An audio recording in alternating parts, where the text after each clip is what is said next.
In this video, I'll be showing you how you can add Lion token into your Metamask wallet.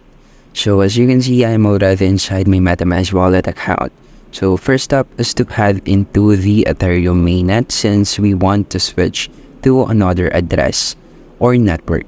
So once you click this, you will see the Binance Smart Chain. So if the BS is not available into your wallet, you just need to add a custom network.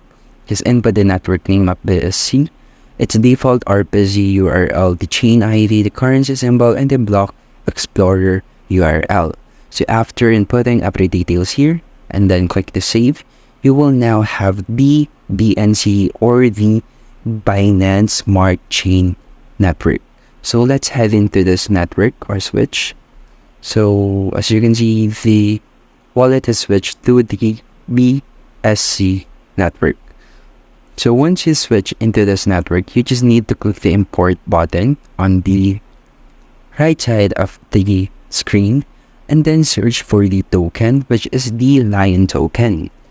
Official Lion token is in the first result. So just click this checkbox and then click the next button. Now click the import button here, and that's it. As you can see, the Lion token is now inside your Metamask wallet. And that's how you can add Lion token into your Metamask wallet. And thank you for listening.